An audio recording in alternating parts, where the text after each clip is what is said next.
Assalamualaikum warahmatullahi wabarakatuh. Dalam video pembelajaran ini, kami akan menampilkan materi tentang pengawetan dengan iradiasi. Anggota kelompok kami adalah Alia Atika Yulaini, Daniel Wijayantoro, Liliana Putri Ramadhani, Jihan Siti Aulia, Syafina Amelia Haryadi, dan Wijaya Zaki Raihan. Pengertian iradiasi makanan. Iradiasi merupakan salah satu jenis pengolahan bahan makanan yang menyerapkan gelombang elektromagnetik. Iradiasi pangan adalah metode penyinaran terhadap pangan baik dengan menggunakan zat radioaktif maupun akselerator. Iradiasi bertujuan untuk mencegah terjadinya pembusukan dan kerusakan pangan, serta membasmi mikroba dan organisme lain yang menimbulkan penyakit terbawa makanan. Dalam proses iradiasi pangan, prinsip pengolahan, dosis, teknik dan peralatan, persyaratan kesehatan dan keselamatan, serta pengaruh iradiasi terhadap makanan harus diperhatikan. Sumber iradiasi. Jenis iradiasi pangan yang dapat digunakan untuk pengawetan bahan pangan adalah radiasi elektromagnetik, yaitu radiasi yang menghasilkan foton berenergi tinggi sehingga sanggup menyebabkan terjadinya ionisasi dan eleksitasi pada materi yang dilaluinya. Jenis iradiasi ini dinamakan iradiasi pegion. 2. Jenis iradiasi pegion yang umum digunakan untuk pengawetan makanan adalah sinar gamma yang dipancarkan oleh radionuklida 60 CO, kobalt 60 dan 130 CS, cesium 37, dan berkas elektron yang terdiri dari partikel-partikel bermuatan listrik. Kedua jenis radiasi pegion ini memiliki pengaruh yang sama terhadap makanan. Perbedaan yang sama terhadap makanan, perbedaan keduanya adalah pada daya tembusnya. Sinar gamma mengeluarkan energi sebesar 1 MeV untuk dapat menembus air dengan kedalaman 2-30 cm. Sedangkan berkas elektron mengeluarkan energi sebesar 10 MeV untuk dapat menembus air sedalam 3,5 cm. Suatu persyaratan penting yang harus dipenuhi dalam proses pengolahan pangan dengan iradiasi adalah energi yang digunakan tidak boleh menyebabkan terbentuknya senyawa radioaktif pada bahan pangan. Sofyan 1984. Sampai saat ini, sumber iradiasi yang banyak digunakan dalam pengawetan pangan adalah 60 CO, radionuklida, kobalt 60 dan 137 CS, radionuklida, cesium 137. Dosis radiasi adalah jumlah energi radiasi yang diserap ke dalam bahan pangan dan merupakan faktor kritis pada iradiasi pangan. Seringkali untuk tiap jenis pangan diperlukan dosis khusus untuk memperoleh hasil yang diinginkan. Dosis iradiasi pangan ditentukan oleh intensitas dan lama penyinaran. Satunya adalah gray. 1 gray sama dengan 100 Rats sama dengan 0,00024 kal atau kilo pangan. 1 kilo gray sama dengan 1000 gray. Persyaratan dosis yang dibutuhkan untuk mengiradiasi jenis pangan tertentu dapat dilihat pada tabel berikut. Dosis rendah bertujuan untuk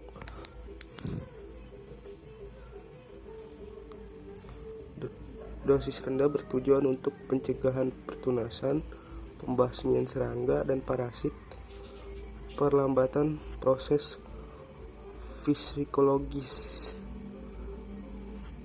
Contoh produknya adalah kentang, bawang putih, bawang bombay, jahe, stevia, kacang-kacangan, buah segar dan kering, ikan daging kering, buah dan sayur segar. Kemudian dosis sedang. Tujuannya adalah perpanjangan masa simpan, pembasmian mikroorganisme, perusak patogen, perbaikan sifat teknologi pangan.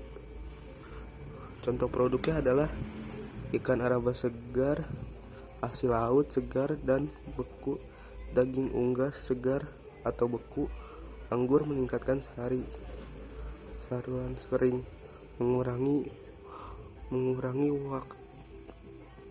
mengurangi waktu pemasakan. Dosis tinggi 10-50 kg.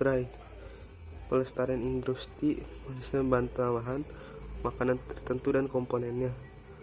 Daging unggas, hasil laut, makanan siap hidang, dan makanan steril. Untuk contoh dan proses produk iradiasi, salah satunya adalah rendang daging sapi.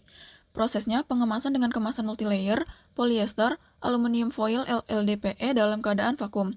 Pembekuan pada suhu minus 18 derajat Celcius selama 3 kali 24 jam. Dimasukkan ke dalam kotak styrofoam plus CO2 padat dan diiradiasi dengan dosis 45 kGy. Pengkondisian pasca iradiasi, pengamatan sampel uji sesuai parameter. Contoh produk iradiasi adalah serelia, kacang-kacangan, buah segar dan kering, daging kering, ikan kering, dan makanan astronot. Pelabelan dengan iradiasi. Pangan iradiasi wajib mencantumkan informasi pada label. Tulisan iradiasi dicantumkan setelah jenis pangan. Tulisan tidak boleh diiradiasi ulang apabila tidak boleh diiradiasi ulang. Tanggal, bulan, dan tahun iradiasi. Nama negara tempat iradiasi dilakukan, logo pangan iradiasi. Keunggulan iradiasi pangan ada 6. Yang pertama, membunuh bakteri, kuman, telur larva, serta serangga hingga lapisan dalam produk. Yang kedua, tak memerlukan bahan pengawet, sehingga tidak menimbulkan residu bahan kimia beracun. Yang ketiga, tidak merusak atau mengubah nutrisi makanan dan kemasan karena dilakukan pada proses dingin. Yang keempat, mencegah rekontaminasi karena iradiasi dilakukan pada produk yang sudah dikemas dan siap kirim.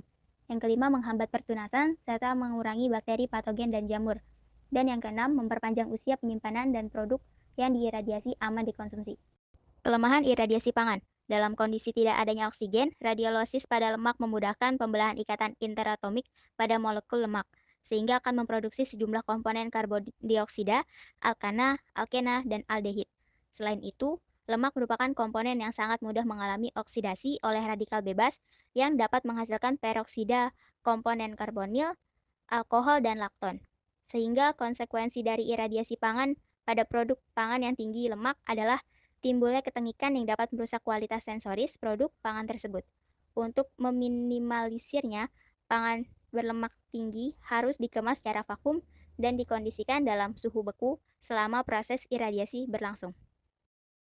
Logo Radura, Radiation Duration, adalah logo internasional yang menunjukkan bahwa produk makanan tersebut telah diiradiasi. Pertama kali diperkenalkan di Belanda oleh perintis food irradiation, Dr. Robert W. Ullmann. Semua makanan diiradiasi harus ada lambing. Pada tingkat konsumen, ditambahkan treated with radiation atau treated by irradiation. Sekian video pembelajaran dari kelompok kami. Kurang lebihnya mohon maaf. Wassalamualaikum warahmatullahi wabarakatuh.